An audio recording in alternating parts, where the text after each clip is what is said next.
হ্যাঁ, তোমাদের একটা আজকে আমি আলু ফুলকপি আর পনির দিয়ে নতুন রেসিপি করে দেখাবো। সামনে তো কালী পূজা আসছে, নিরামিষ খাওয়ার দিন। এটা একবার তোমরা করে খেয়ে দেখবে। চলো যাই।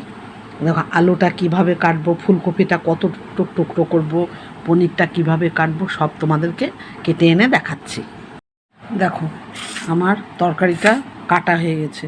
ছোট দুটো কপি ছিল, সেটাকে এই দেখো এইভাবে কেটে নিয়েছি, ছোট ছোট করে, খুবই ছোট ছোট করে এইভাবে কেটে নেবে।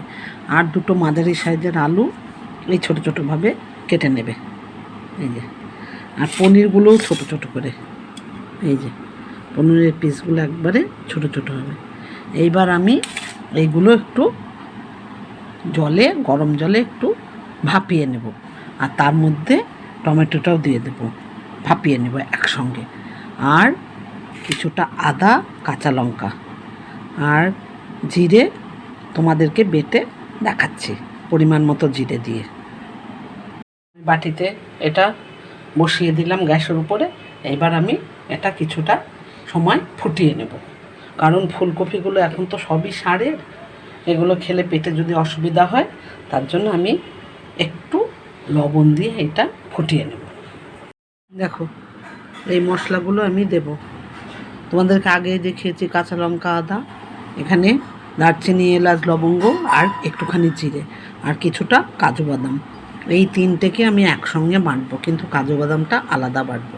ওটা কখন দেবো সেটাও দেখাবো তরকারির ভিতর। চলো বেটে নিয়ে আসি এবার। আলু, ফুলকপি, টমেটো ভাপানো হয়ে গেছে, আমি গ্যাসটাকে এবার অফ করে দেবো। এটা সম্পূর্ণ সাদা তেলে হবে। আমি এবার পনিরটাকে একটু হালকা করে ভেজে নেব সাদা তেল দিয়ে। আমি টমেটোটাকে তুলে নেব, তুলে নিয়ে আমি খোসাটাকে ছাড়িয়ে নেব, এই যে দিয়ে এই যে বাটিতে রাখলাম, ঠান্ডা হোক, খোসাটাকে ছাড়িয়ে নেব। এইগুলো জল থেকে তুলে নিই। পনিরটাকে আমি দিয়ে দিলাম। এখানে আমি এখনও লবণ ব্যবহার করব না, জাস্ট একটু নেড়ে চেড়ে আমি তুলে নেব। দেখো পনিরটা আমার হালকাভাবে ভাজা হয়ে গেল। এইবার আমি আলু ফুলকপিটা একসঙ্গে এবার ভেজে নেব। ফুলকপিটা আগে ভেজে নিই, সব ভেজে ভেজে তুলে নেব। তারপরে আমি মশলা দিয়ে কষব। এগুলো সব এখন আমি সব হালকা হালকা করে, খুব একটা ভারী ভাজা হবে না। এটা আমার ভাজা হয়ে গেছে, এবার আমি একে নামিয়ে নেব। হয়ে গেছে আমার, সামান্য পরিমাণে তেল দিয়ে দিলাম। এবার আলুটা ভেজে নেব হালকা করে, খুব একটা লাল হবে না, ব্রাউন কালারের আমি আলুটা ভেজে নেব। আমার ভাজা হয়ে গেছে, এবার আমি তুলে নেব। বেশি আর ভাজবো না, আমার ভাজা প্রায় হয়ে গেছে, আর সেদ্ধ তো অর্ধেক হয়ে গেছে। তেলটা রয়ে গেছে, এবার আমি জিরে আর একটা শুকনো লঙ্কা ফোড়ন দিয়ে দিলাম। এবার আমি মশলাটাকে, বাটা মশলাটাকে দিয়ে দেব। আমার মতো হলুদ দিয়ে দিলাম,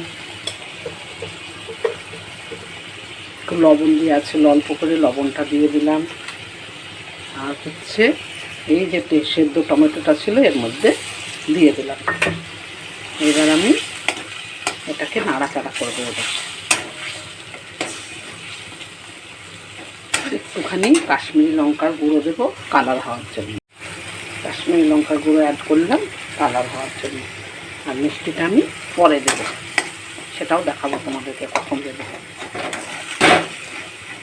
এই যে খোসাটা উঠে গেল, তাহলে আর মুখে বাঁধবে না। এইভাবে তোমরা একবার করবে, করে খেয়ে দেখবে। লুচি, পরোটা, পোলাও, ফ্রাইড রাইস সবটাই দারুণ লাগে। এবার চিনিটা আমি এখানে দিয়ে দিলাম।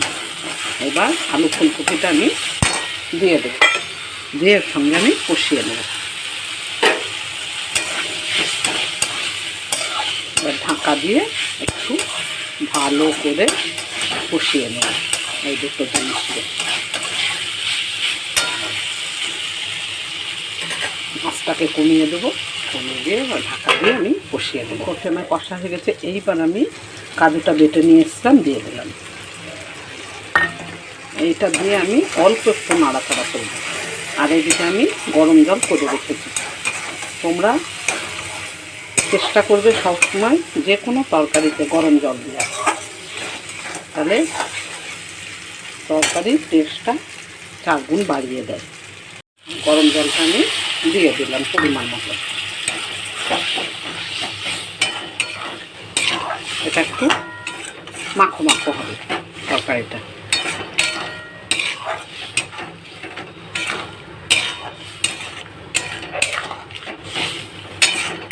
এইবার আমি পনিরটাকে দিয়ে দেব।